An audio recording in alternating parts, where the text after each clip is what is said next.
Hello everyone, welcome back. Bedtime Auto Racing episode 30. And for the first time this year, this is an episode in which we both competed in the most recent race for the car store.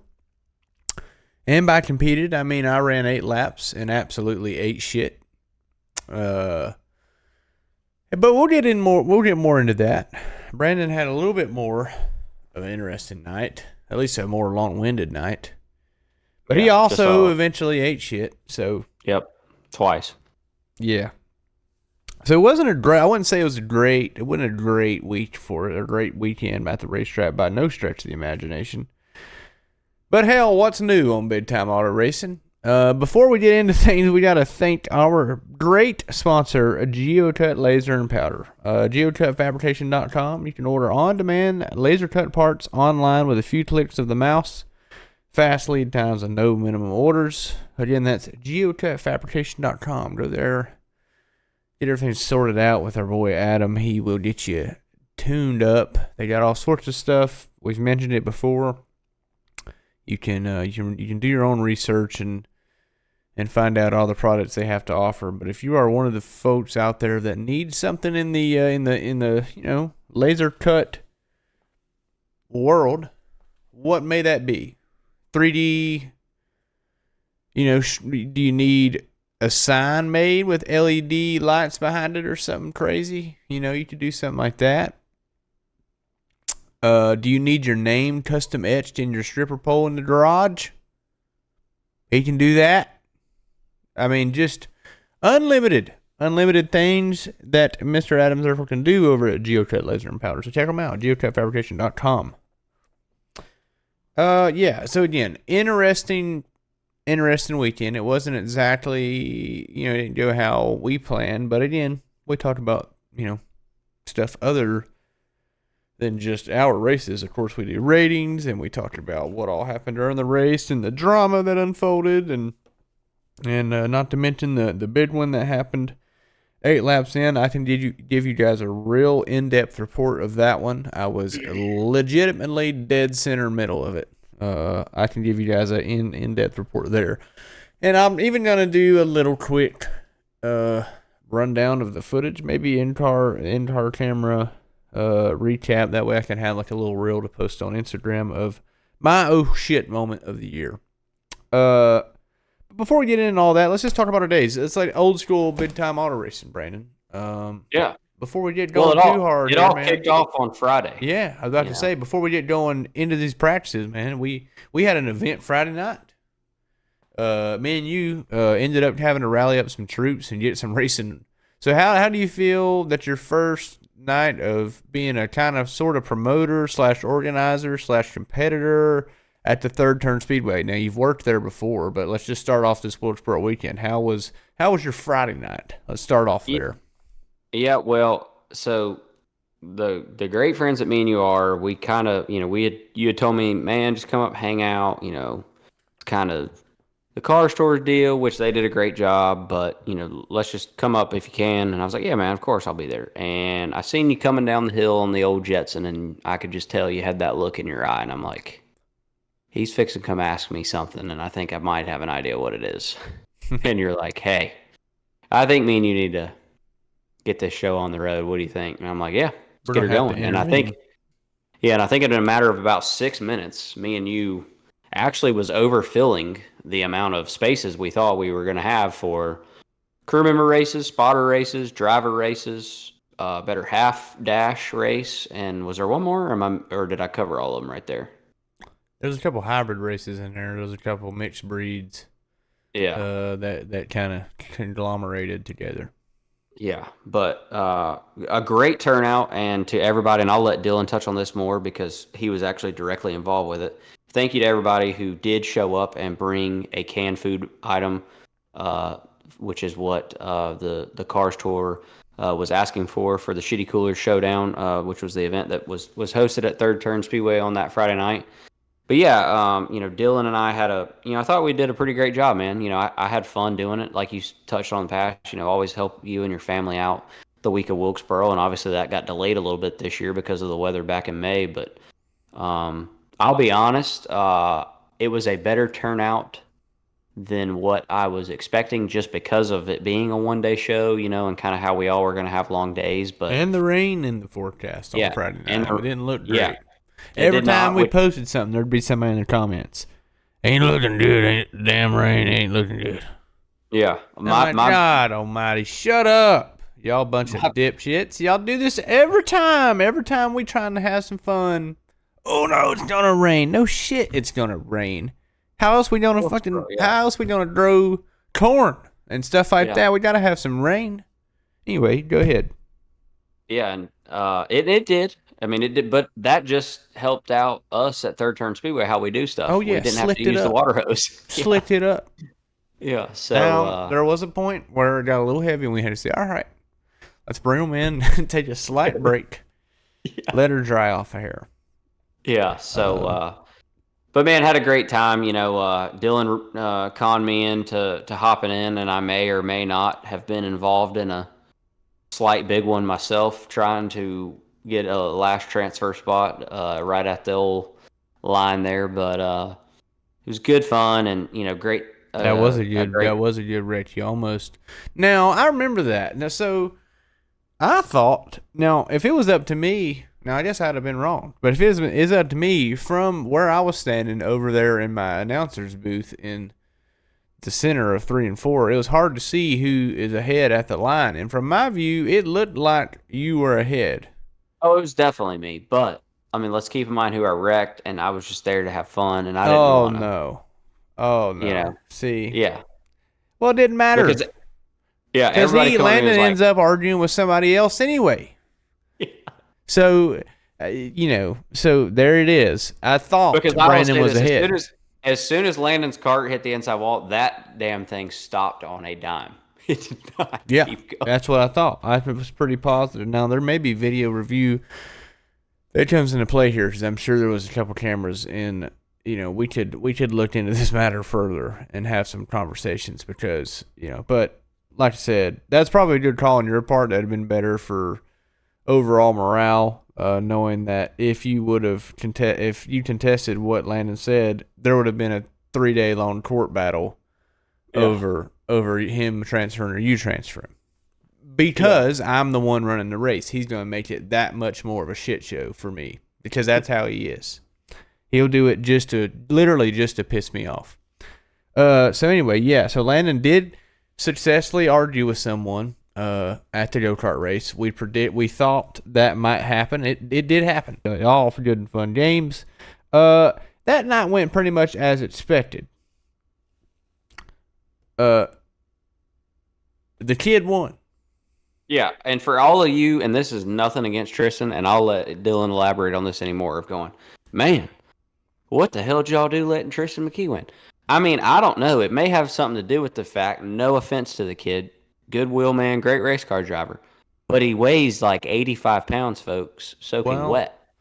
I don't know. The next day walks his ass. He walks his 14-year-old ass right into North Wilkesboro Speedway and wins the pro late model race and had a good run going in the late model stock race.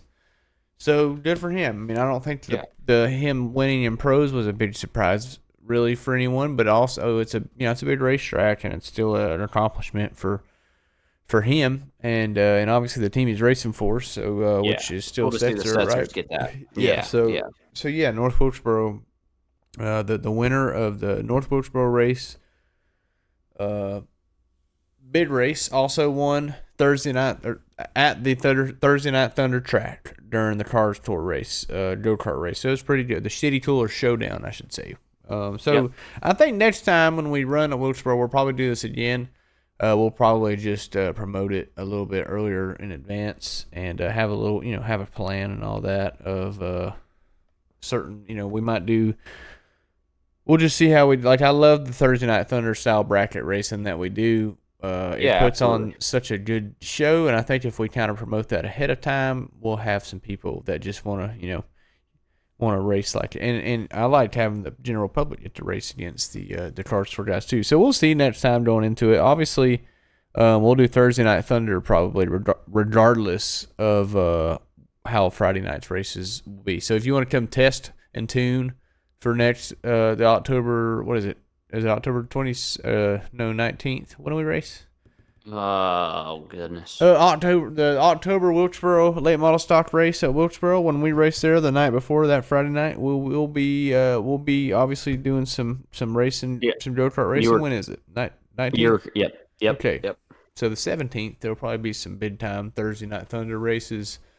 And you can come test and tune. You know what I'm saying? So enough of that though. On Saturday, Friday night we all got to bed at a decent hour. Against all odds, everybody thought people would be in trouble just because it's one night show. Everybody's gonna cram it all into one, Friday night and be in trouble. Have some real bad headaches Saturday morning. But luckily, everybody did pretty good. At least on my team, we all did pretty good. I don't know if anybody else ended up bad. You guys do pretty good. Well, I mean, I was the only one down there, me and my wife, from our crowd. But, well, I guess Landon was down there too. Yeah, I mean, everybody, I will tell you this, everybody did better than I thought. Or, you know what, I should say, let me back up. They recovered better because we all still had a good time. Yeah.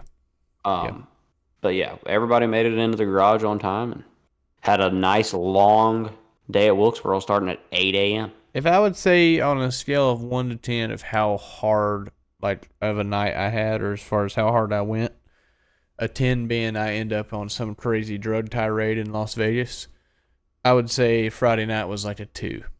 Yeah. Pretty calm, sure. Had a drink or two, but mostly calm. You were also running the show at, doing all the announcing, you and Moonhead. And Yeah, I had spent some calories. I was damn running around, sweating. But it worked out, I mean, I guess I probably could have. I ended up being really hydrated the next day because I ended up not sweating because I didn't race very long. So, right. So Saturday night, I went pretty hard and I felt great the next day because I didn't really sweat much because I didn't race much. But we'll get into that.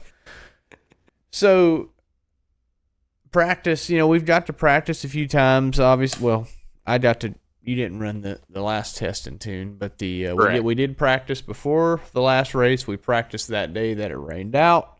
There was another test and tune here a few weeks ago, and I was I did partake. Brandon did not. A lot of cars did not actually. There was only 20-ish late model stocks there that day. I think wasn't it 25-ish maybe?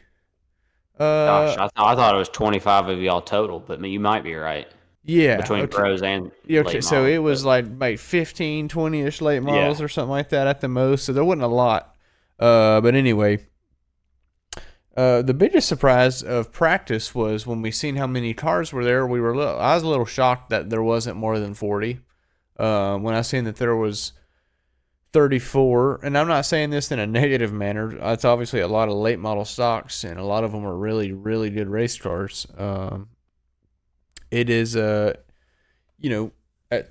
my level of competition, I'm worried about making the show whenever they're sending cars home. So I have to focus on qualifying a lot if I know that they're sending, if I'm, usually I'm kind of right there on the borderline. Well, when you realize that there's less than 40 or so there, and that pretty much everybody's locked in, you're like, all right, we can focus more on the race car or whatever. So lifts a little bit of a weight off your shoulders. But honestly, I didn't pay a whole lot of attention to that until qualifying was beginning. Practice, I was kind of pretty oblivious to that. But still, it was something I kind of took note of. But yeah, there was 34 car. Was it 34? Either 33 or 34. Yeah. 34 cars there. Like I said, a lot of good cars. And my practice personally, I just first session was essentially just trying to remember how to drive, and then brought it in after maybe 5 or so laps. I think we were absolutely terrible on the charts, and then made a couple adjustments, and as I was going back out there, I was like, and I knew, well, I don't even honestly remember exactly where we were on the charts, but I did know that we were pretty low, and I didn't like the numbers, times I was hearing them click off. So we went back out there, and I got some things adjusted. Started running a little bit better.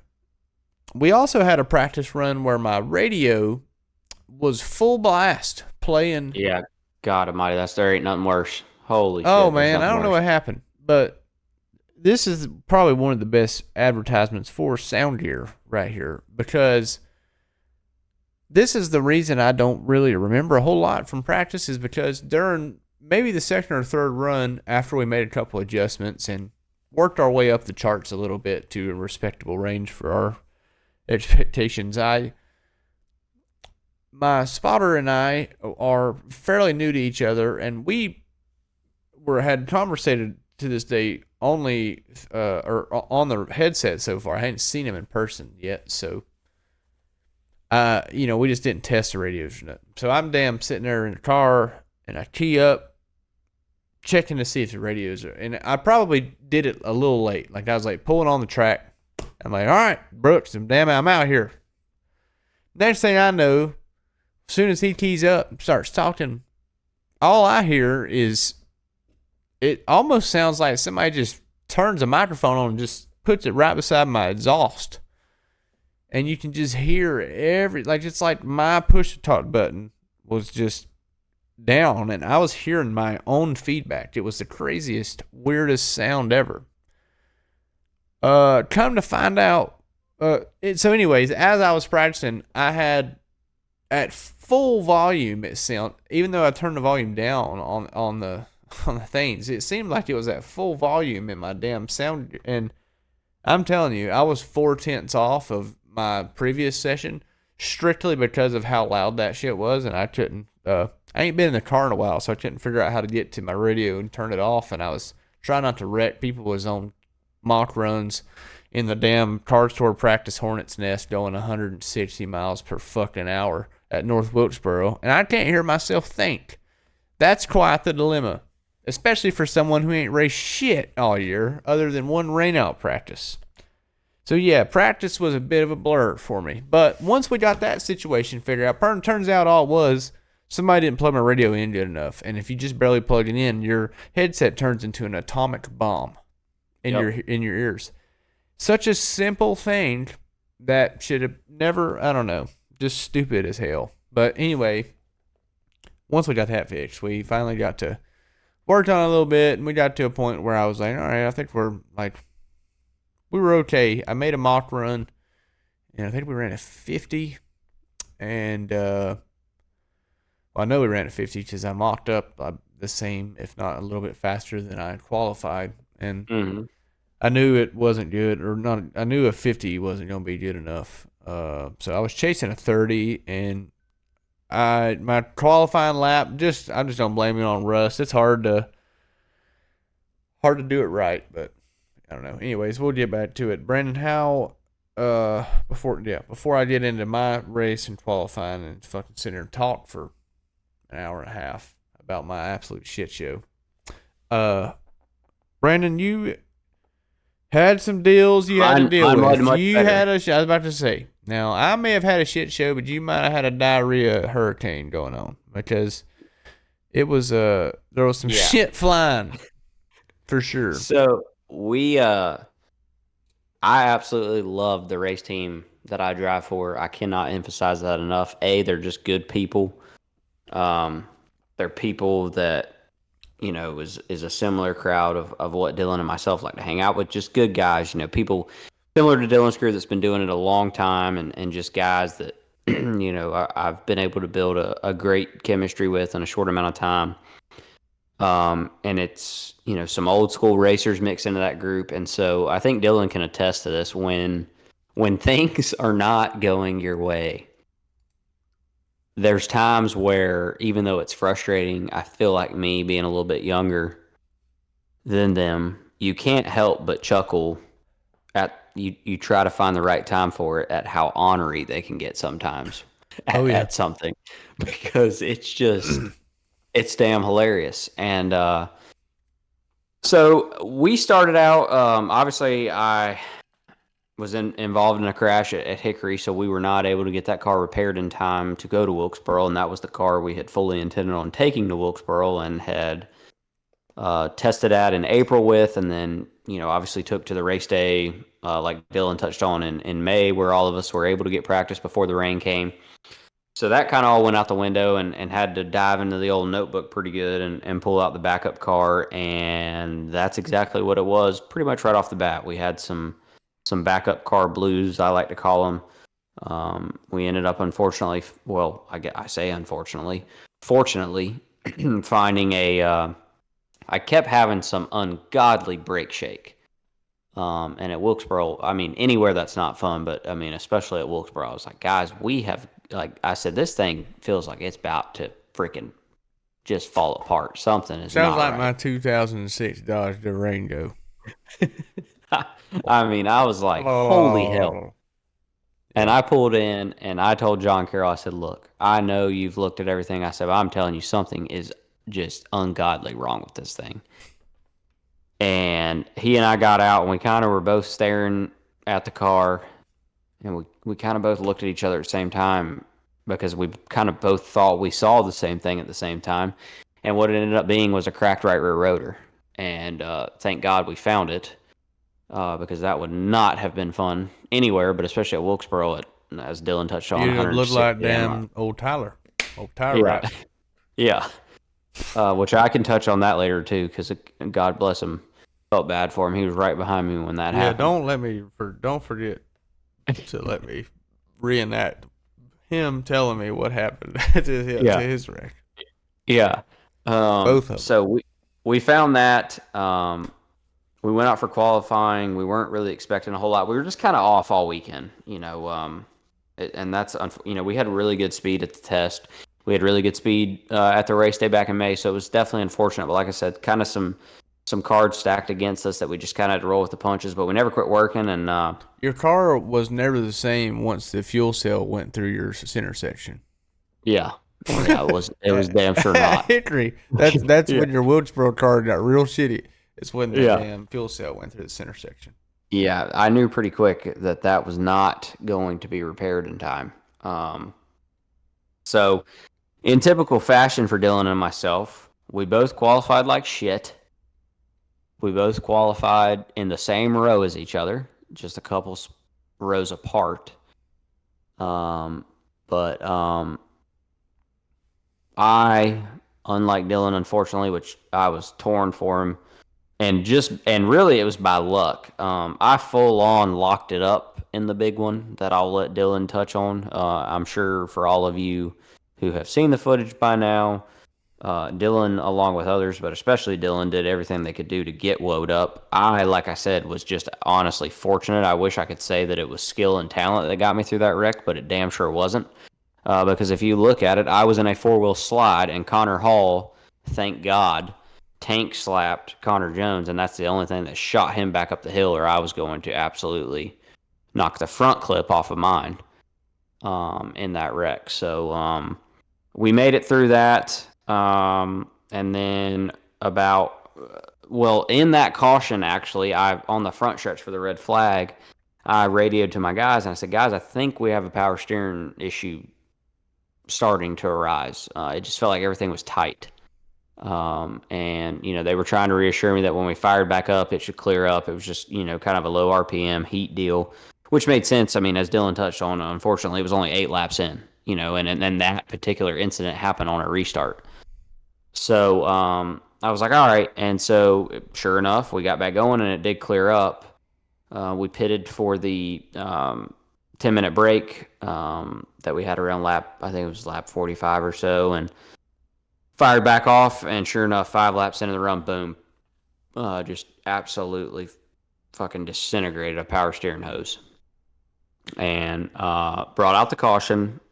Still a little upset and waiting a explanation from the Cars Tour on their nice, lovely new rule, which all of us have known, but they've been super adamant about it this year, that if you stop on the racetrack to intentionally bring out a caution. However, I did not stop. I kept rolling. But we lost laps for that, and then kind of rode around till the end, and then ended up, like I've done now twice this year, setting up an exciting finish because I hit rear end grease and knocked the rear clip off of the backup car. So now I need another fuel cell. I think instead of the caution, instead of the penalty for the caution, if you have a flat, I think you should keep racing until you wreck like a son of a bitch when it blows out. Yeah. And then go in and get in whatever backup car they have sitting waiting for you. Yeah, absolutely. I think that'd be better. That way you Yeah. can still be competitive and stay on the lead lap. You know what I mean? Otherwise, you're going to lose laps because of I a agree. shit Hoosier sidewall. Yeah. Anyway, is that how? So other than that, you know, The only thing I left out is I thought I was going to get absolutely just monster trucked over by Trayton Lapsovich when he got back around. Keep in mind, Carswell Race Control waited a full fucking lap to throw the caution. Yeah. I had done plowed the wall down and was sitting there, and the leader's coming at me at 150. Yeah. And that probably wasn't a good. You had a pretty good view of that one. Yeah, I mean, I literally did. I actually was sitting there. Thank God. On I'm like, side, right? yeah, and I tightened my belts. I pulled them for everything I had because I was like, this shit's gonna hurt right here, boys. Yeah. Yeah. That was a hell of a little hell of a sequence there. I guess one car blew the rear end. Literally, yeah, you can see it in the replay. You can see all that rear end grease all over the damn racetrack. And I bet it was slicker than all shit. Yeah, it was. That's for sure. So that ended our night. I pulled to pit road. They said, "Bud, you're done," and I made the old NASCAR Cup Series left-hand turn down there into the infield garage area and got out and immediately started going. I really hope Dylan's still in the mood to have a few sorrow beverages tonight. Yeah. Let's see here. Did you have to go to the infield care center? I did not, thank God, because I would have been pissed. Yeah. Because I drove it back. That was the other reason why I drove it back. I was like, I ain't getting out of this son of a bitch. Yeah, it was as quick as it's a super quick. Did you have to go? They make you go? Oh yeah. Yeah. I figured, but I didn't know. Yeah. Is there actually a center though. in there or no? Yeah. Where's that? On the back side. On the back side. Or not the back side, as if you're walking around to the bathrooms. Uh-huh. Like before you make that left turn to the bathrooms. Uh-huh. Like back up before the left turn, it's right there. Gotcha. Okay. But yeah, it's just a little but yeah, there's one there.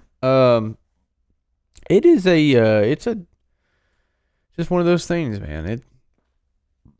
Some of those luxuries are nice and some of them are not. Obviously, whenever you need them, they're great, but they're a pain in the ass. But obviously, we're thankful for them. I mean, it's just. Oh yeah, for sure. As a late model driver, it's weird, for sure. So don't take our confusion for animosity. It's just how we or don't mistake our ignorance for any type of animosity. It's literally just how it's weird. It really is. Yeah, it's I mean. Really, in late models, I guess for us, go to the infield care center. What the hell you care? Huh? Yeah. Why? I not look tough enough for you? You think I ain't tough enough? Yeah, it's basically So it was like Brandon said, qualifying. Didn't go ideal, but coming off the couch, I felt okay with starting 24th out of 33. I mean. It's not, it'd have been, I would have considered it somewhat miraculous if I'd have been, qualifying top 10, but, top 20 was kind of the goal, but just outside of it, definitely didn't, deter me much. I was pretty okay with 24th. The only thing that I was thinking, like, I wasn't necessarily thinking, like, man, qualifying good would give me a great chance to win this son of a bitch. I was just thinking that qualifying good would give me a chance to just run up there and chill a little bit. Yeah, for sure. Run hard, but potentially avoid any type of shit show restart or, God forbid a missed shift or any kind of crazy wreck or something like that. That'd be the only reason I wouldn't want to qualify 24th. Otherwise, I feel pretty confident about moving forward, because it sometimes when you look at the pylon and you're low on it, you're just like, all right, I'm gonna climb that son of a bitch. We'll be up there. Damn, climb it like monkey bars. It'll be all right. Well, started off okay. Things. I'm a little rusty. I'm not hitting the line I want to hit every lap right now. I lose focus a little bit when I shouldn't lose focus. That's for sure.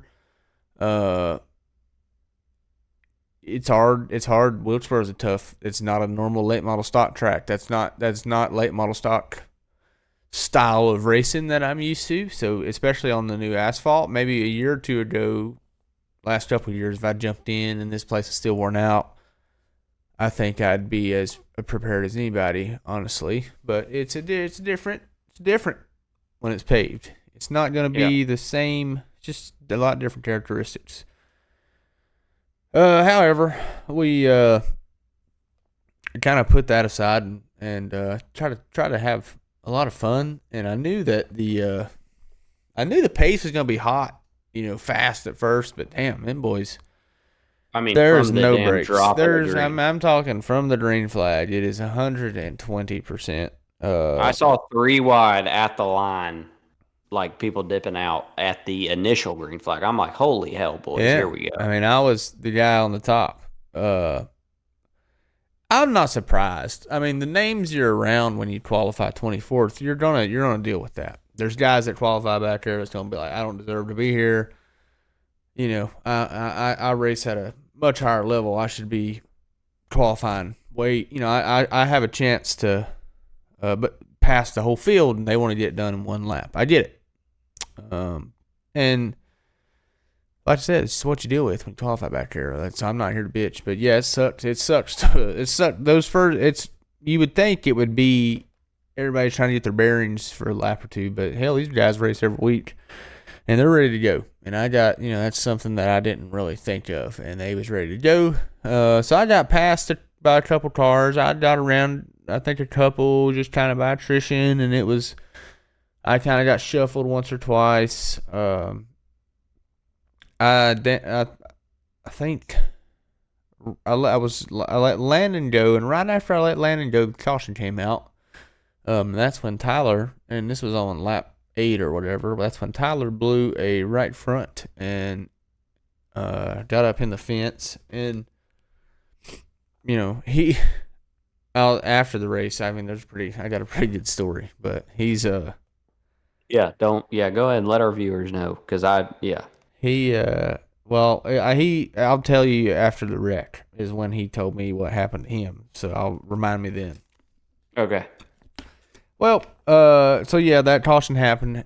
He blew a tire, and so his race was cut real short. So it sucks for him too, obviously. But he, so restart happens. I guess at this point I'm probably around 28th or something. I'm on the top, so I guess I'm roughly 28th at this point. So I lost a few spots, or maybe 26th. I don't really know. But there wasn't a lot of cars behind me at this point. So knowing that and checking in my mirror during that process, you can kind of gauge what kind of guy you got behind you on the back stretch. Yeah, for sure. You can look up in your mirror and be like, is this some bitch gonna be damn? Are we in rush hour traffic in damn 485 in Charlotte right now? Or is this some bitch realize it's lap 7 and we are running 28th and 30th, right? So I looked in my mirror, don't know who the fella was, but he was giving me a comfortable gap, so I'm like, bet I'm going to give old buddy in front of me a comfortable gap too in case somebody wrecks like hell. Green flag comes out, and next thing I hear is rolling, wrecking like hell, lock up, or back it down, and as I'm backing it down, like you would expect one to do in a 3-6 Mafia song, I got in the water. And the water that was put on the racetrack by, whoever, we had, obviously, when a guy misses a shift up front, the whole damn field's about going wreck. Well, it really is just a bunch of radiators getting busted because of the don't take much contact. People aren't building their stuff for durability at Wilkesboro. They're building it solely for aero. So radiators are popping like popcorn out there. There ain't nothing to it. So we got damn water all over the racetrack. And by the time Mr. 28th and 30th, which is my ass and a couple other guys, I'm actively trying to stop at this point. Don't get me wrong. Foot's on the brake. And I think I'm good. And my moment of mistake was I'm coming in pretty hot at this point. I was probably going to hit Landon if I would have went left and followed Landon. And I'd probably hit Landon really hard and probably would have turned him around and really tore my nose up in the process. I'd imagined that would have maybe ended my night. Maybe not. But this is just me looking at this in retrospect. For sure. But what I did instead at the time was I thought my speed was too high. So I was like, well, I'm going to get up here towards the fence. And if I can get up in this fence, hopefully that safer barrier is safe and it'll slow me the hell down a little bit. Thinking, at this point, obviously everything's happening fast, but I'm thinking the safer barriers don't slow me down, and I'm gonna stop before I get into whoever's coming into the picture there late. Well, then right as that car ahead of me clears, Jacob Hefner, right as he clears, I think I'm gonna be okay. Well, turns out there sits Caden Honeycutt, and I'm in the water, in the marbles, full lock brake, sliding like. And he's completely stopped. Oh yeah, he's dead stopped at this point. He wrecked. He was running 8th, and his wreck's over. And here we come. Yeah, man, just one of those deals. So like, I hate when an accident. It started on the front row, and I'm running 28th, and I wrecked. That shit sucks. Like when I think about it, like, that's the epitome of what I don't like doing shit like that. But. That was just one of the scenarios where I just don't think there's a whole lot I could have done. And I think that's why I wasn't so frustrated about it. Usually I'm pretty mad at myself because I feel like there was something I could have done. But that was just one of those deals where if you get out and act like a mad asshole after that, then you're just like, you're just mad at God at that point because that shit happens. I'll be honest. For all of y'all, and obviously, I sound biased because me and you are such good friends, and that is still, a valid point of this. But I'm telling you, I was glad to see all of y'all get out because, I don't think people, or let me rephrase that. I don't want to say that. That would sound ignorant. I sometimes think people may misinterpret how hard a hit may be if you're either there or especially if you're watching on Flow. But I can tell you because I was watching in real time. And then obviously doing this, a lot like Dylan. A lot of y'all, dude, hit a freaking ton in that wreck. Yeah. And I think a lot of it too, like people don't understand. And I think that probably even contributed to yours some, like you were saying, once you hit the water, you were kind of toast. Folks, remember, past the flag stand at Wilkesboro, we're downhill. And so that's just going to make cars, pick up speed.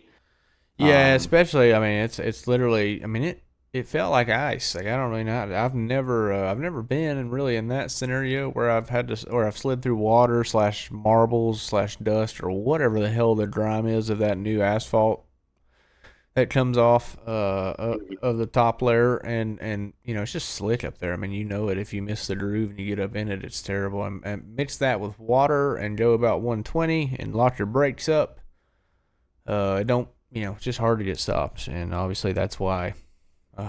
Couldn't hit stop, so I think I was on the brake for a while for a good hell, I don't even know. It felt like 400 feet. I felt like it was forever.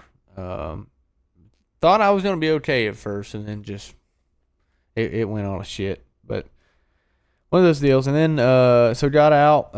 I honestly, when I first hit, I guess that weird sense of like, I almost feel like it's a weird analogy to make, but I almost feel like it's the same if you're like mortally wounded and you're like, I'm all right. Hell, I think I'm probably good. Don't you guys think I'm okay? Like that, like that weird sense of denial. Like I had a lot of denial at first. Like I think I was like, I think it's all right. Like we're we're probably okay. I mean, I see the steam coming out, and I'm sitting there thinking like, well, maybe he's got a radiator for me, and maybe I can use his stuff, and maybe I can borrow this, and I know there's another car over there that has them. I can just put this together, and we can finish. I can finish the race at least.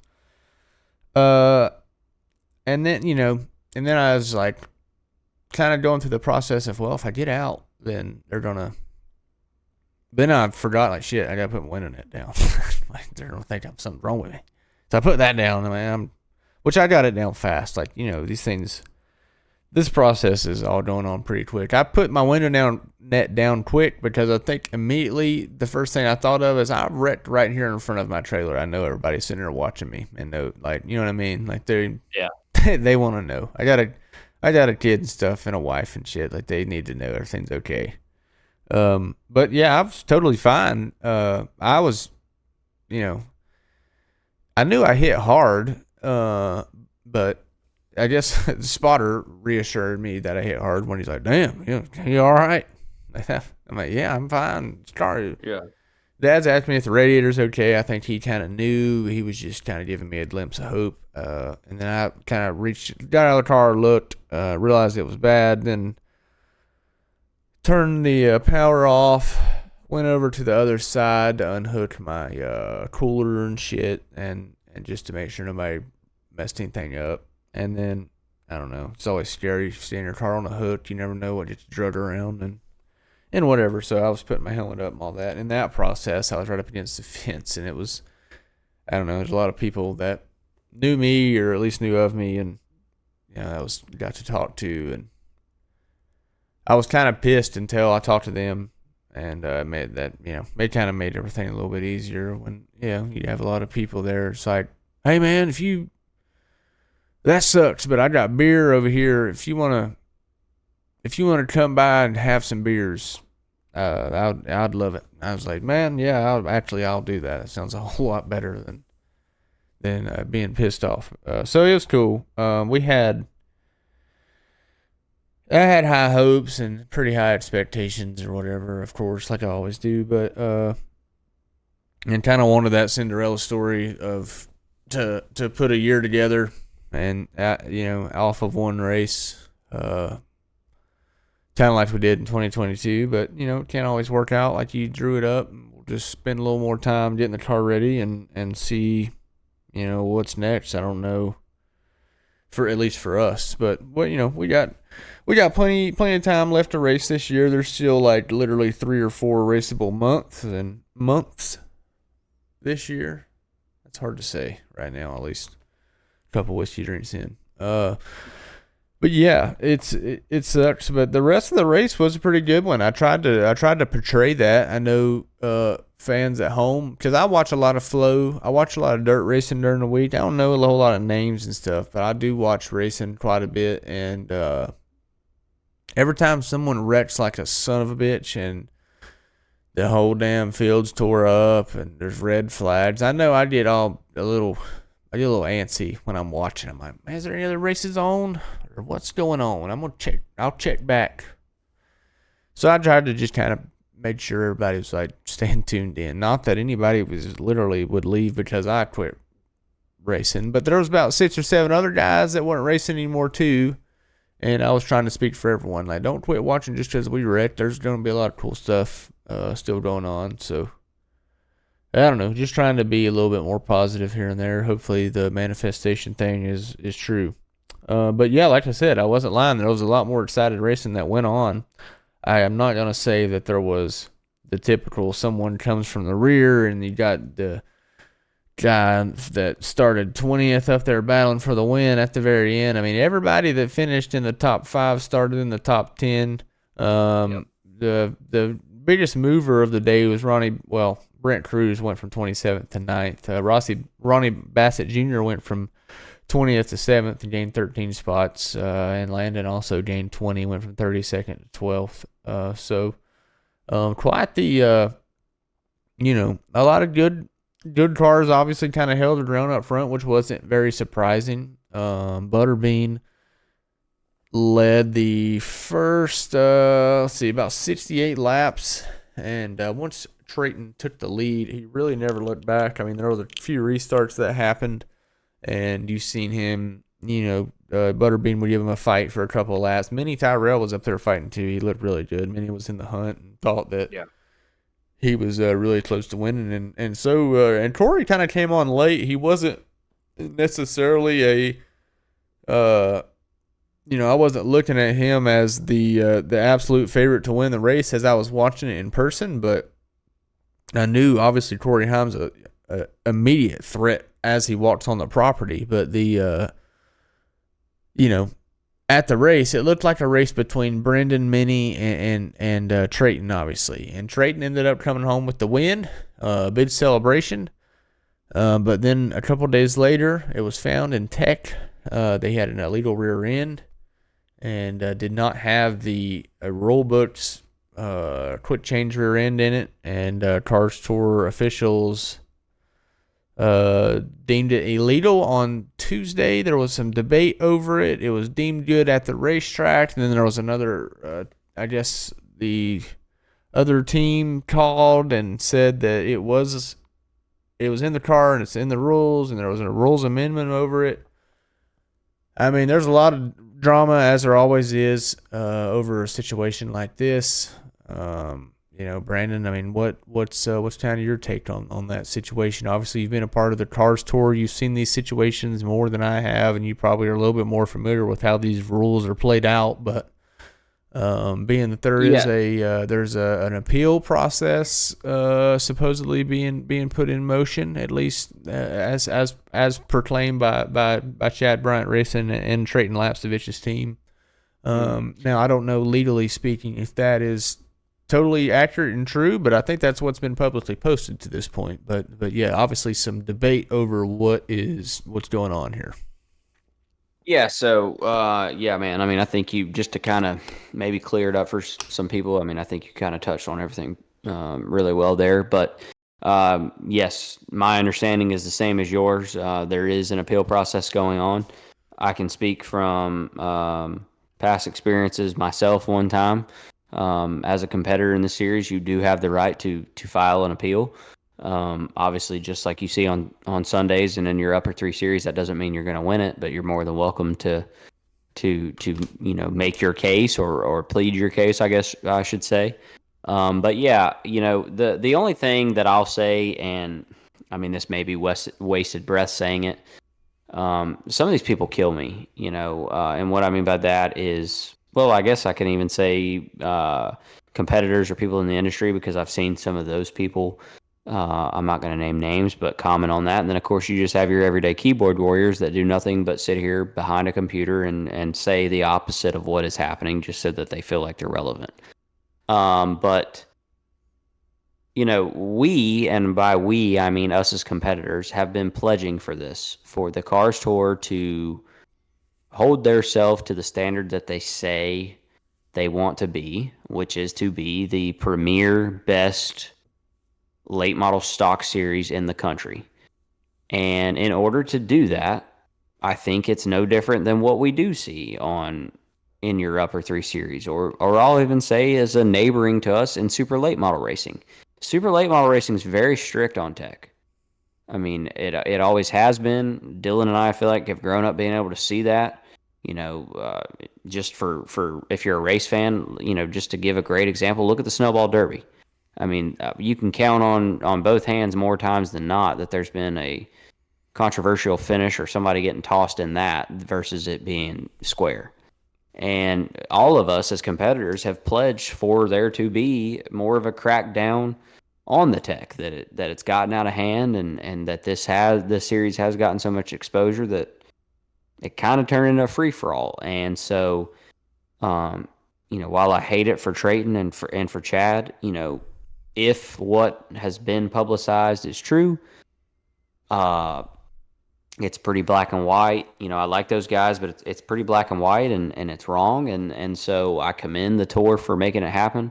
But as far as these people who are complaining about why it came out on Tuesday, then you're kind of speaking to your arrogance of that you're probably not too much of a race fan. I mean, folks, when do all the NASCAR penalties come out? They come out on Tuesday. Yeah. So the fact that everybody was like, why is it coming out now on Tuesday? Well, as Dylan touched on, Well, it was brought up as a gray area in the rule book at the track. yeah. It went back to Mooresville to the competition meeting on Monday, and a decision was reached on Tuesday morning and announced Tuesday Why at was it? noon. Why was it necessarily a gray area at the track? Are you familiar with that? The only thing I can speak to, brother, is, and I'm only speaking to this based off of what I have been told, so therefore take that for what it's worth. I was told that it was brought to the attention of the tech officials slash higher ups in qualifying tech, which we all go to. And so at that time, my understanding is there was some discussions that had been made, nothing too serious, but some discussions that were being had. And obviously it was, of course, reference jotted down, put to the side or put in the memory bank for future discussion or whatever the case may be. I mean, obviously it being caught then, if he wrecks out, are we talking about it? Probably not. He's probably just being told, don't bring that back.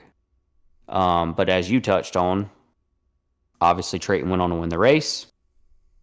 My understanding is it was brought to the attention over there of that. It was left up to the head tech official and upper management about what was going to be done about it. Right. It was then referenced in the book. Yeah. That the book, what the rule book says. I mean, I feel like you and I can both say this. This year, the tour, probably more so than ever, has went by the book. Yeah. They have strictly, anytime a decision's been reached or made, they have always went back and referenced the rule book. Like, yeah. even some of the black and white. I mean, as far as or at least some of the what Matt Weaver posted. He basically, so the car store said this rule is new this year. They don't think Chad and his team were trying to come in and cheat. They read this rule and interpreted it in a certain way. When you see it in the rule book, it's pretty clear what you're expected to do. Now, obviously, right. I think most people that listen to this podcast understand how racing works. They're going to look for things that they can get around, and they read a certain thing about a rear end, evidently, that you can do that they thought they could do to their car that would either benefit it or whatever. I mean, obviously, it's not going to hurt it if they don't put it in it. But nonetheless, they've got a rear end. They put it in it, and from then on, Trayton, from his side, he said Chad, his statement was it was a miscommunication between the series officials and the team. I'm disappointed with the car store's decision, and in the coming days, we do plan to file an appeal. Obviously, I don't know if there's been an update since then. He says in his 30 years of Chad Bryant Racing or as an employee, he's never been thrown out of any race. Trayton also said on Saturday, the tech director shook our hands and congratulated us, and on Monday, we received a call stating that the potential of our disqualification due to something another competitor raised concern about. I'm at the shop every single day working alongside these guys, and I know what has gone into this. The press release reads as though we misinterpreted the rules, but I will assure everyone that is a lie. So, Trayton obviously is of a different opinion of what the car store put out, and there's going to be some more to it, it seems like, at least from what they've said. There's a lot of backlash from the Canadian side of things I've seen on social media. They've been pretty pissed off about Trayton getting DQ'd. So, obviously a big buzz around it, and it's something people will pay attention to for sure. But yeah, so that awarded Corey Heim with the win, because Corey ended up finishing second. That made that second place that he worked ever so hard for at the end a lot more important. He also finished second in the pro race, to note, which is pretty cool. And then he goes and finishes second on track, but inherits the win on Tuesday after Trayton Lapcevich's rear end is deemed illegal by Cars Tour Tech, and they did not like what they had in there. And that is just part of the game, but goodness, that is some severe implications. I know that was a big win for Trayton and the team and Chad and all them. Obviously disappointing for them. So we'll see what comes of it. I know there's a lot of racing left to do this year, and Trayton was actually that would have put him in a threat to be closer to the points lead there. I mean, that would have put him within 10 points if I'm not mistaken. That would have been a huge help to his campaign. I might be wrong, but that definitely would have closed him in a lot. But as of now, Connor Hall leads the way by 12 points over Butterbean, and then Brent Cruz in third, Carson Quaffle fourth, and Minnie Tyrell fifth. Our boy Brandon here sits currently tied for 14th. There's a lot of cars tied in that area. You got, let's see, a total of 164 points, and you'd be in the top 10 if you had 188. So not too far from top 10. So is that kind of the goal, I'm assuming? Yeah, man, at this point, I mean, we got what? I think it's 6 or so races left, 7, something like that. So been a tough year. Obviously I've touched on that quite a bit on here, but, tough series. You touched on it. I've always said if I'm going to do this and if I can, Lord willing, and hopefully, raise the funds to be able to do it, I'd rather do it against the best, whether that's a full season or, whatever. I mean, in order to be the best, you got to beat the best, and the car stores where it's at, it's been that way for a couple of years, but every year it just gets harder and harder and harder. And, look at this year as an example. I mean, it's like you just touched on, and it's unfortunate for that group, but, if Trayton unfortunately doesn't get tossed the other night, I mean, you're looking at what's still, even now with him getting tossed, I feel like it's still kind of a 4 or 5 guy race for the title. Yeah. And all it takes is, we've talked about this in years past, but just like the other night, Connor Hall had a 30-something point lead,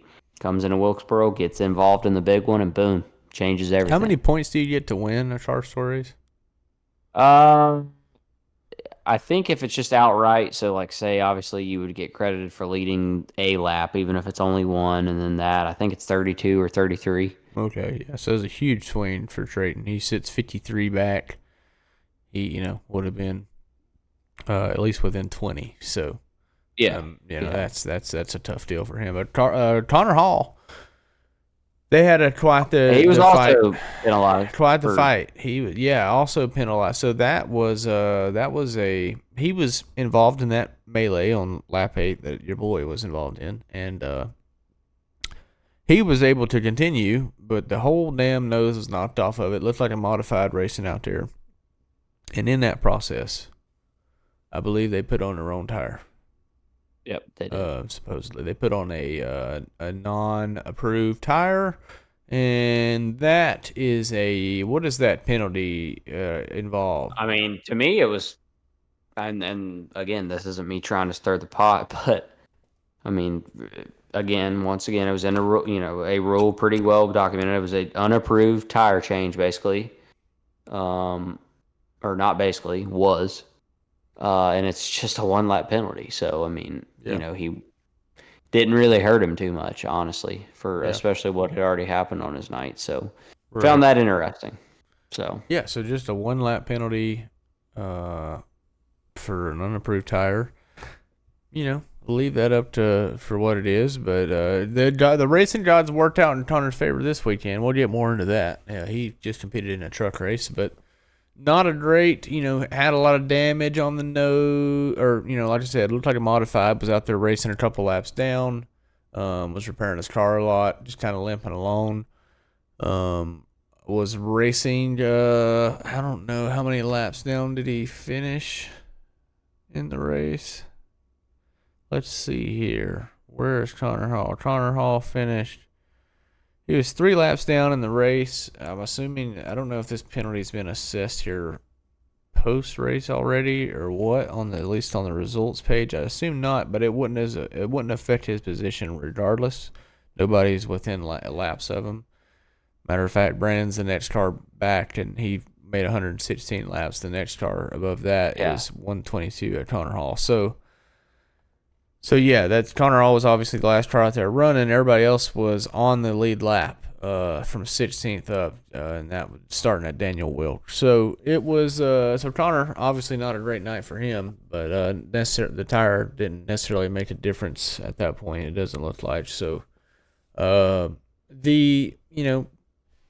Good recovery though. He could have not, if he wouldn't have got the car back together, obviously that would have been a big point swing, but it wasn't near as bad as it could have been.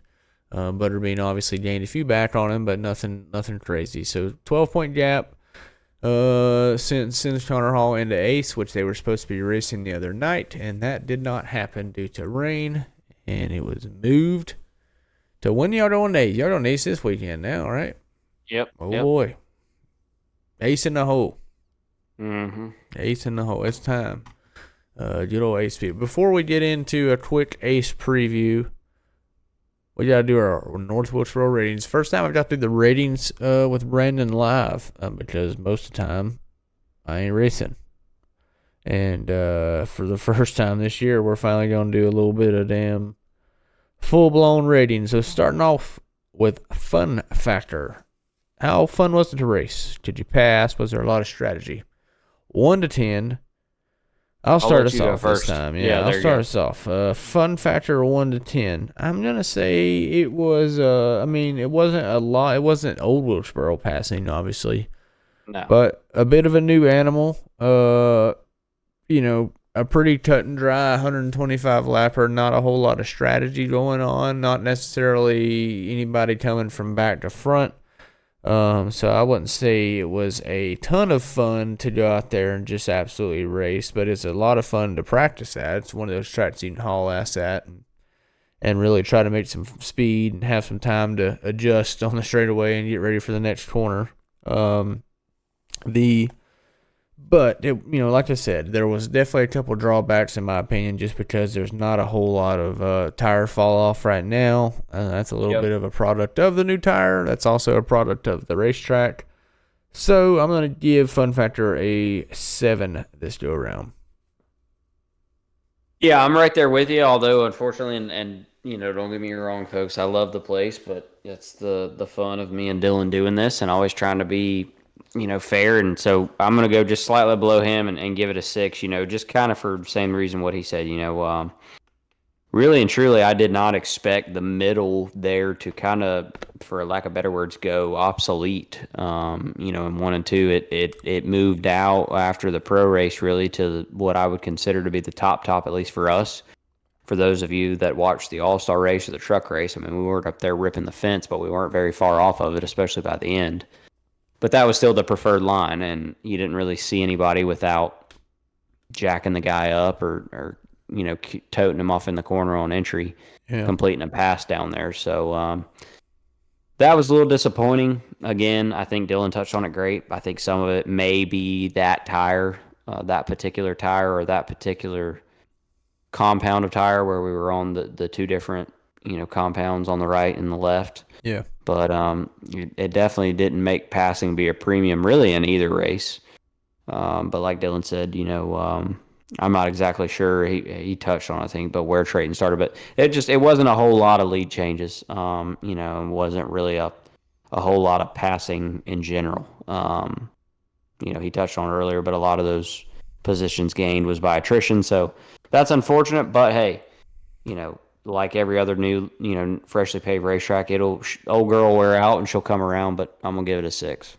All right, so 7 and 6 on fun factors. All right, how about track atmosphere? Let's see, fan turnout, events, promotions, trackside. So obviously, the fan turnout at Wilkesboro is always crazy. We've got great autograph sessions, get to meet a lot of the people, a lot of people that I've grown up seeing around my whole life, so it's neat to get to play the role of a race car driver for a day and get to hang out and see people and help people smile if I can or whatever. So obviously that's cool, and the events and promotions and all that. Obviously it's always going to be great there. The racetrack itself is a professional entity, so they're going to be able to put in a lot of extra effort on boosted promotions and just general promotions in the area. And then, that you can't necessarily expect from every racetrack. So they're going to get a good boost there. But the events at the track, I mean, as far as the car store did a great job, obviously, connecting with us and Third Turn Speedway and coming and hanging out and putting on stuff. And they're always willing to have fun and do good and just, and obviously we did stuff for the community. That's goes without saying, but just they're always willing to come have fun with us. So we're always happy and accepting to have the car store there. So with that being said, atmosphere was great. There's not necessarily trackside parking other than the RVs and stuff, which are supposedly like ridiculously overpriced. So I don't know I don't know if that necessarily counts, but it has to be an awesome view because we come by there at Mach fuck. I mean, that's a fast corner, But I'm gonna have to go with a 9 on the track atmosphere. So it's a pretty good. You just hard to beat that place. Yeah, I mean, I agree with that, man. I mean, I echo everything you said. I mean, Wilkesboro's still Wilkesboro. I think even so more so. Every time I walk through there, it's hard to. It's hard to, I think, beat that first year back, right? The revival year. I think we all can agree on that. Just because, I know you can touch on it. I mean, you're the same age and growing up kind of. It's probably good they can't recreate that, right? I feel yeah, I mean, like yeah, no, moment, totally, right? Yeah, 100%. We get to say, well, we was there. Yeah, 100%. I think for me, personally speaking, not that it's not special every time I go there, but I can say this, and that may sound a little asshole-ish or whatever you want to call it, no, but that's fair.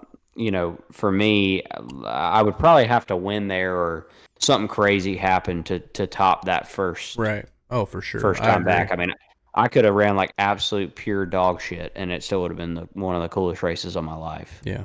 And always will be. So, but yeah, man, I couldn't have echoed everything you said better. It's always such a great time to be up there. There's so many passionate fans, and obviously this time was a little bit different because you didn't have that all-star vibe, which on the, I'll counter that, was cool at the same time. We had it was our own thing. The only thing that was up there was us. Right. Which was a little different and still, like you said, had a great turnout even with the weather. Yeah. There was a shower that popped up, but there wasn't a soul there that left. There was a lot of doubt, I think, in the community, and then like even on social media, of people saying like, "Oh, y'all ain't." So it sucks. It's gonna rain again. Like, man, yeah, it's gonna rain for 30 minutes. We have jet dryers from Charlotte here. We're gonna be okay. Yeah, and we were. I mean, the track was dry super quick, and yeah. And so yeah, man. But like you said, I give it a 9 as well. All right. Solid 9s on the old track atmosphere. How about facilities here? We got lighting, infrastructure, eye appeal, infield elbow room, spotter stand. So obviously this is a cup racetrack, literally now. So that is the only cup racetrack we go to. So this place is going to have pretty much immaculate stuff for the most part on all these categories. The lighting there is unbelievable. Although they left the lights off for a while in the pits, I don't really know if they meant to do that or if they just like, I have no idea. But the pit, did you see when the lights turned on, or was y'all in? Yeah. Okay. Yeah, the lights came on before we got in the cars, I guess, right? Yeah, pretty much.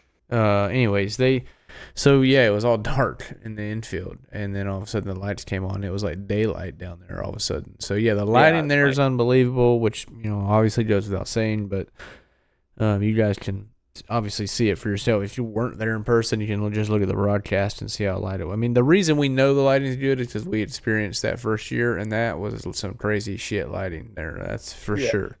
Yeah.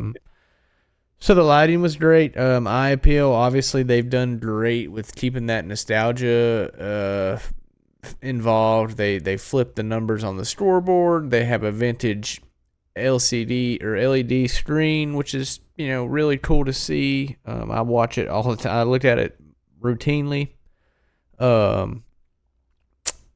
The eye appeal, I mean, obviously, like I said, that's part of it. And then there's tons of room. Infield elbow room there is obviously tremendous. I mean, it's a huge racetrack for us, and they honestly packed us all in that corner. And there's plenty of room. I mean, there probably could be more. They probably expected a few more cars, so they kind of tightened everybody up more than they necessarily needed to. But the place where we Yeah. was great. But mostly it looked okay. I mean, you can get around there for sure, so that it definitely helps. So with that being said, the North Wilkesboro facilities, I'm gonna give it my one and only of the year BTAR 10. That is a 10-1-0. Yeah. I mean, I don't think I could argue that with you, man. I mean, obviously you've got, it being an SMI track and all that, and what they've put in it, and what the state has put in it, and obviously the town of Wilkesboro, and and all the local businesses, and the support, and everybody, getting behind the racetrack, and the return of it. I know for me and you, not only as racers but as fans, hope to see it just to progress, and obviously us get to continue to go back there, but. I personally would love to see an Xfinity race there as well. Oh yeah, that'd I be think great. that'd Those be, cars would be real fun to watch there. yeah, and I think they'd be badass. So, but yeah, I mean, the lighting is incredible. Obviously everything's very new and clean, and but like Dylan touched on, still has that nostalgia and that history to it, and a lot of the vintage vibes. So it's just always a great time. I can't wait to get back up there in October again, and obviously that weekend we're up there. We're gonna have the modifieds with us too, and that's another badass race car, and I can't wait to be up close and personal with those guys and see the speed they're gonna be running on this new asphalt. It's probably gonna make us look like we're riding around there in four cylinders. Yeah, yeah. Well, looks like we're crawling. So I'll give it a 10 as well. 10 double tens. I think that's the first ever double tens, but definitely well earned for facilities there. Up next we got bathrooms and concessions. So obviously cleanliness, comfort, food quality, menu items, all that good stuff. You guys know the drill. So Wilkesboro's really good shape here. They've got usually there is porta potties everywhere, but I think this time since it's just Cars Tour, they relied solely on the infield bathrooms for the most part. May have been a couple porta potties sitting around, but I did not go to any. I didn't see any, and I hope they change that, 'cause it definitely would have made it easier. Yeah. It would have probably been nice to have maybe a 5 stack of porta potties on each end of the racetrack. I would imagine that would have saved a little time. I'd say, but porta potties are expensive as shit, and I know this because of the go-kart track. They are ridiculously overpriced, and they are price gouging the shit out of everybody, and I mean that literally. Anyways, when like I said, nice place. Got plenty of room in there. There's a good amount of urinals. I think there's 3, and then there's several stalls and a couple sinks, and it's kind of like a double-sided bathroom. Although the traffic was heavy. So I would say the elbow room kind of gets blocked down a little bit. I mean, you could have definitely made something happen there if you needed to. All the doors had locks on them, but there's just a lot of traffic, and that in my head, traffic should be added to this deal, and so I'm gonna add it in on this one because traffic was high. Although bathroom immaculate. Stayed pretty clean. Obviously, there's facilities and the staff working there. Now let's switch over to concessions because they don't necessarily have a active concession stand there. They rely on food trucks, so that also is a little bit of a deterrent. Now, obviously, up in the stands, everybody has a great time. They sell moonshine. They sell all sorts of awesome local cuisine. There's literally crazy food trucks everywhere. So the stands have great options. Now, the infield food truck, I had a set of chicken tendies before I raced, and they were pretty good. Had me a good handful of those, and it was, that was got the job done for sure. I didn't get to try a lot of other stuff. Food trucks are always ridiculously overpriced. I think it's a good $4 for like a bottle of water or Coke or whatever, but it was good. It got the job done. And for that reason, I'm going to give bathrooms and concessions a 8.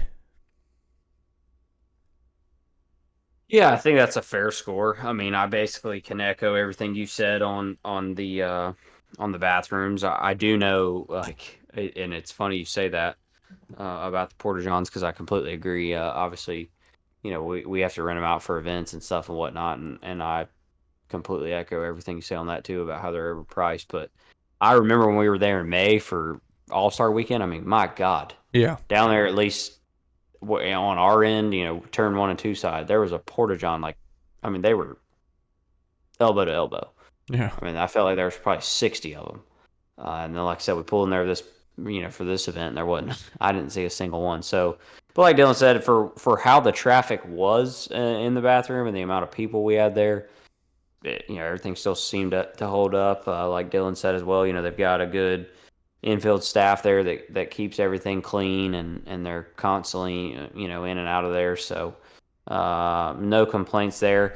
I myself, can also speak on what Dylan said. They didn't have like an active concession stand open, as he said. Food trucks. I had to walk by it every time I went to the bathroom. I did not eat it. Not anything against it, but just kind of because of where it was at, and then being fortunate enough to have food at the trailer, and kind of for how long of a day it was and whatnot. I just, as Dylan and I've touched on in the past, we don't really eat a whole lot on race day, and so it was just kind of easier to just munch on about half a sandwich there shortly after qualifying on Saturday afternoon, and that did me in. So no complaints. Like I said, every time I walked by the food truck, I'd be lying if I said I checked out the menu, because I didn't. But it always had a good amount of people over there, and the food smelled good. So I'll agree with Dylan and give it an 8 as well. All right, so pair of 8s there, and final rating will be for the surrounding area, which is the food, nightlife, hotels, stuff to do in the area. Obviously in Wilkesboro, we stay on property. I mean, that's where my family is kind of lives and where I spend a lot of time at. So the surrounding area for me is great. However, there's not a whole lot of nightlife and stuff like that. So for anybody that does not live there, there's not a lot going on. But, and I think we rated it according to that at one point, but there is a new factor.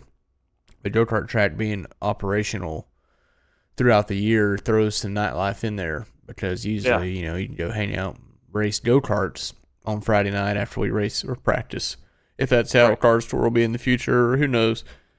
But just, we definitely added to the nightlife. So, if I were being very biased, I would give this thing, a 10 or something. But I ain't gonna do that. I'm gonna crank her down a little bit, and I would say just because there's not a ton of stuff to do, I could go 7s. But just because I can go eat 2 Barrows pizza and have a cold neon lager, it bumps it up to at least an 8. So I'm gonna go with an 8. Yeah, go with an I 8 agree with that. for the local area and or surrounding area. It's a great little spot. I know it's not necessarily the most popping place as far as stuff to do in the area, but if you're ever in Wilkesboro and you feel like there's not a lot to do, give me a ring and I'll change your mind forever.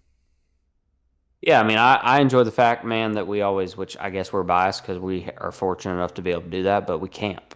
So we make our own fun, we make our own nightlife, and that's part of it. I mean, there ain't nothing like coming back to the old camper after a few toddies and say, hey, what's for dinner? And go, you know what? That pack of ground beef in the fridge looks good, and so does that bag of chips. Fired up. It is. Walkie-talkies. It's hard to beat that. So, I'm going to give it an 8 as well. I think, like you said, we could go biased, but I think, like you said, it's very fair to factor in now with Third Turn Speedway being open and operational most of the year. And so, I think an 8's very fair. All right. Time for some quick math. All right. Quick math. Put us at 8.3. Wilkesboro takes P2 on the Season 2 Big Time Auto Racing score. Right now, nice. Langley is 8.6. P1, which I think is well-deserved. Wilkesboro, probably the only thing that lacks is just a little bit of wear and tear on the racetrack. A little bit of wear down on the racetrack, and I think we'll be closer to fun factors getting up in those 8 or 9s, which would probably put this place close to a 9 final score. So, yeah, take a couple years on Old Girl, and it'll wear out and be badass for sure. I'm not saying it ain't badass now. It's just not necessarily not necessarily my favorite style of surface. Age for sure. I don't really necessarily like new racetracks, but I'll make exceptions for Wilkesboro. And right now, obviously things didn't work out real great on this first one, but we'll get there and figure out, try to get this thing back together. Moving forward, the car store is headed to Ace Speedway after they were supposed to be there this past weekend. Favorite racetrack. Yep, Ace Hole. Been documented. Loves it. One of those places, man. It's a very interesting little track. It's particular. It's very you got to be, balls to the walls. It's just long straightaways, very tight, short corners, and got to have a good brake package, and just one of those places that I personally have not enjoyed over the years, but I've only raced there 3 times, so maybe that'll change one day. I'm definitely not shunning it. I'm just saying I'm not personally a huge fan, but it is an awesome little racetrack to watch a race at and be a fan, and definitely one to watch on TV, and usually it breeds controversy, but yeah, I was going to say, do we have the old stats pulled up right now? I mean, statistically yeah, I was about to say, it's a whole lot of it's been a pretty barn burner car store event. Yeah, it's one of those. It's one of those tracks that it's had a couple of suspensions brought out of there, or at least some probations brought out of there. Yep, that's for sure. It's had some people end up, unfortunately, not right side up. Yep, we've had a flip last year. Mr. Burrow flipped last year. Yep. I was driving home after not making the show and seen Burrow flipping. Like, damn, that was probably a good thing I didn't race that one. Shit. But yeah, we've had 9 car store races here at Ace Speedway. 4 out of 9 times the race has been won from the pole, so that's something interesting to keep an eye on. And those 4 races, let's see, the last 3 winners. Guess who?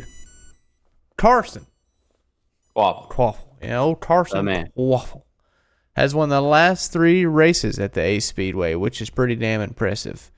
And if I had to bet right now, I would say because Quaffle, they're not in a slump by no means. I mean, that's getting carried away.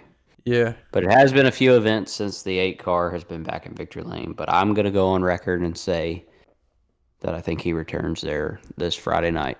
Yeah, well, 3 in a row at Ace Speedway for Carson Quaffle, and that is nothing to look over, that's for sure. Ryan Millington's got 3 poles there before. That's something to definitely pay attention to. He's won a race there.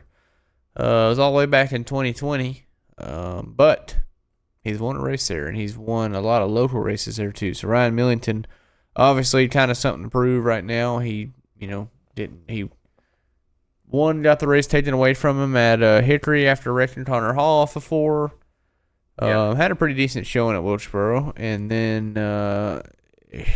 here we go, right into Ace, probably his favorite track. So I'll put you on the spot, Dylan. I'll put you for 2 different categories here. First and foremost, do we get because me and you've already talked on this year, and that's already happened.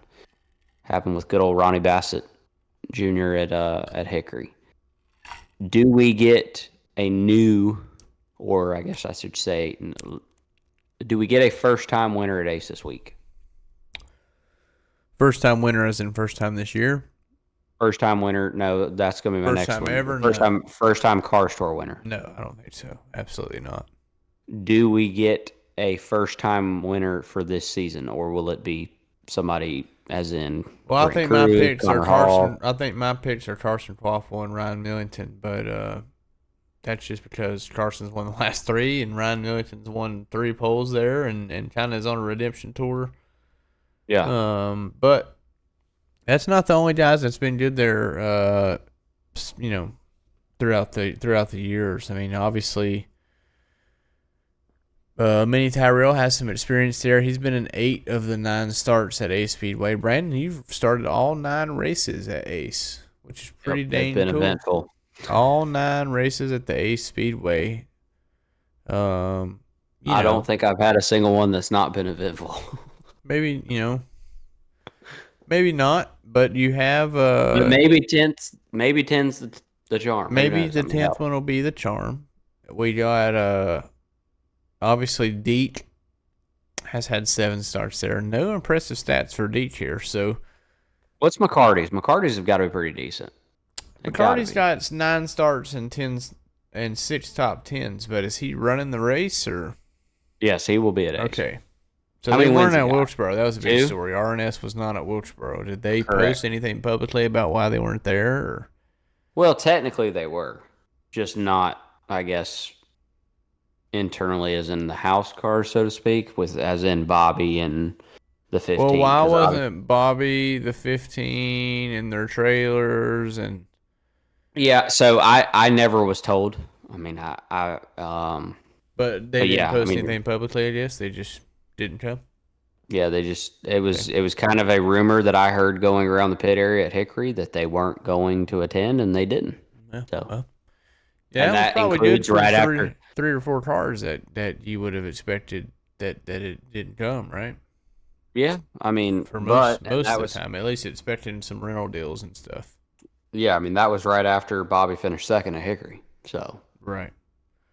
That was a little surprising, but pretty wild. I mean, he's got what 2 or 3 car store wins at Ace. Yeah, McCarty. Yeah, or no at Ace. Yeah, no, he's only got 1 win at Ace. He just won at Ace. He won the first ever race at Ace in 2018, and since then he's had 6 top 10s, 6 top 5s, 3 poles, but no wins since then. But been a lot of winners from the pole spot, obviously. But like I said, Carson Quaffle 3 in a row at. So let me stir the pot here a little bit then. Which I feel like if we don't hear anything by tomorrow. So let me say one more time. If the 77's appeal is not overturned, which I don't probably foresee that it is. You're saying even we don't see a Trayton Laps event redemption this week? Oh, great chance of it. Definitely a racetrack that Chad has historically been good at with the cars he's taken there. But who knows? I mean, this is obviously you got to remember this is Trayton's first time at Ace, so. It'll be a little bit of a. Well, he ran there back in. Oh no, this is race 2, right? Yeah. So yeah, no, you're right. So Ace could be that'd be a good little spot for him if he, especially on his redemption tour. It's another great spot for him. Obviously the Ward brothers, I'm sure they're entered. They usually. So well, that's what I was gonna say. I'll go on record too, and I know folks. Obviously, we say I don't normally do that, but. If Trevor, which I do not know if he is or not, we'll all find out.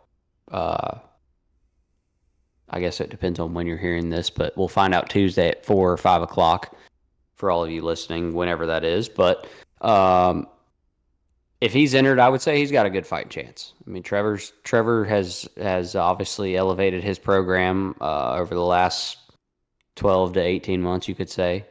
And normally a threat anywhere he does show up. He doesn't race much anymore, but when he does, he's a force to be reckoned with. And obviously anybody who has heard of Ace Speedway, I think, correlates that to the Ward brothers and their tough competition there. So I could see either one of them being tough for sure. But I would go a little further to say probably Trevor. Right, yeah. So a lot of guys... Connor Hall has only had 5 starts at Ace Speedway, but he has 2 top 5s. So obviously he's ran good there before, and the momentum they have right now, even after tearing the car up at Wilkesboro, I'd imagine they have a pretty good game plan for Ace. So yeah, unfortunately we shared some common ground there. We both tore cars up at Hickory and Wilkesboro. Yeah, so. Y'all will both be getting things back together here, but they, we'll see. It's a grindy part of the season. A lot of races back to back. I guess it was probably nice to get one rained out, but then that kind of sends you into more races in a row. So, yeah, shout out to One Wraps. I may need some decals this week, by the way, bud. Don't know yet. Well, not sure which car I'm driving yet. Yeah, let me know. We got some out there. We specialize in late and last minute deliveries is evidently our forte.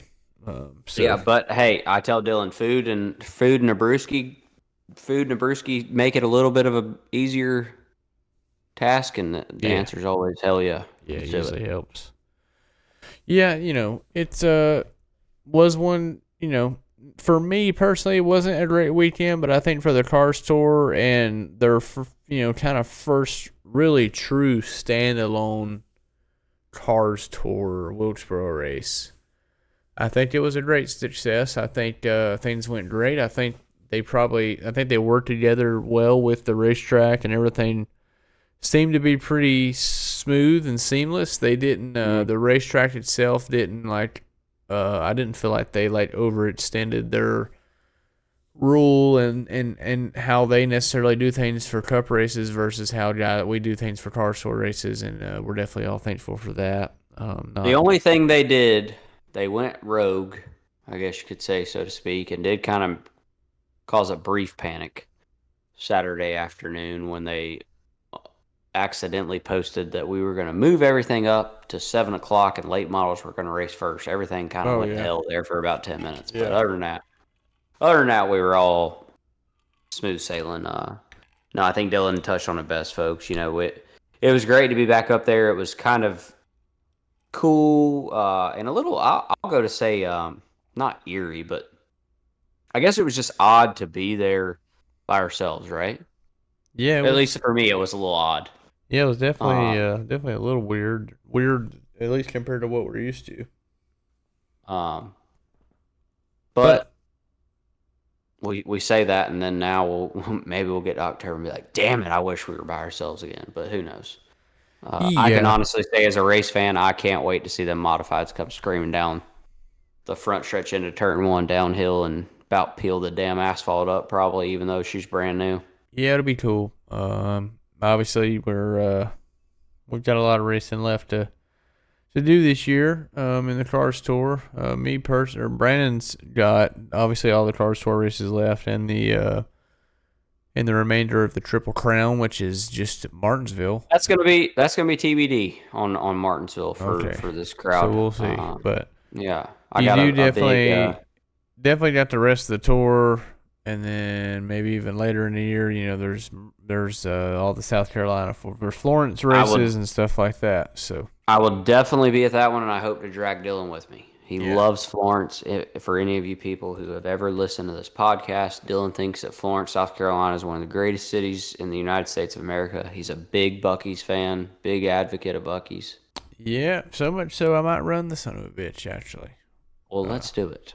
Let's fucking do it. I've been telling you for 2 years. I Let's don't go. know. We'll see. I highly doubt it. That touches directly into deer season, and got word today. That week Deer ain't camp good anyway. That week ain't Deer good anyway. Camp 2024 is on. We have reconfirmed the lease. We're good to go, and that means work has started. I don't know if I'm having a kidney stone or a liver cramp hearing Yeah, that news. I'm yeah, not sure which yet.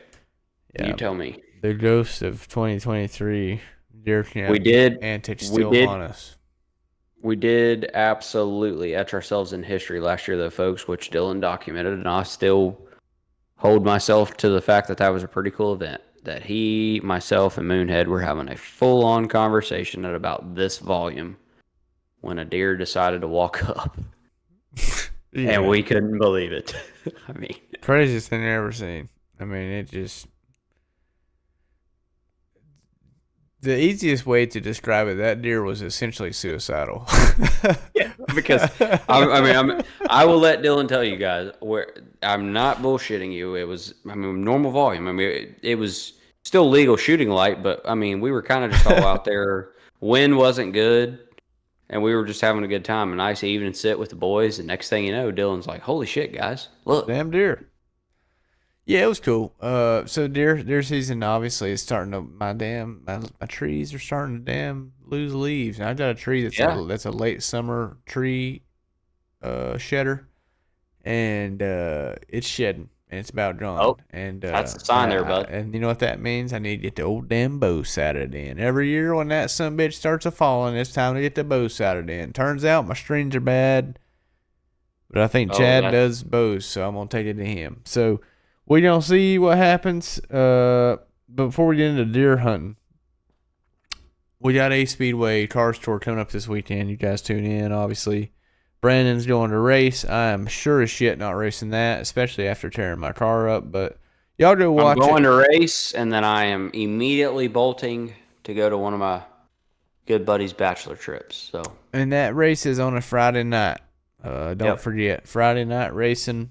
8:00. So watch on Friday night. They do some local shows too. Do not ask me what time we're going. So head on down there.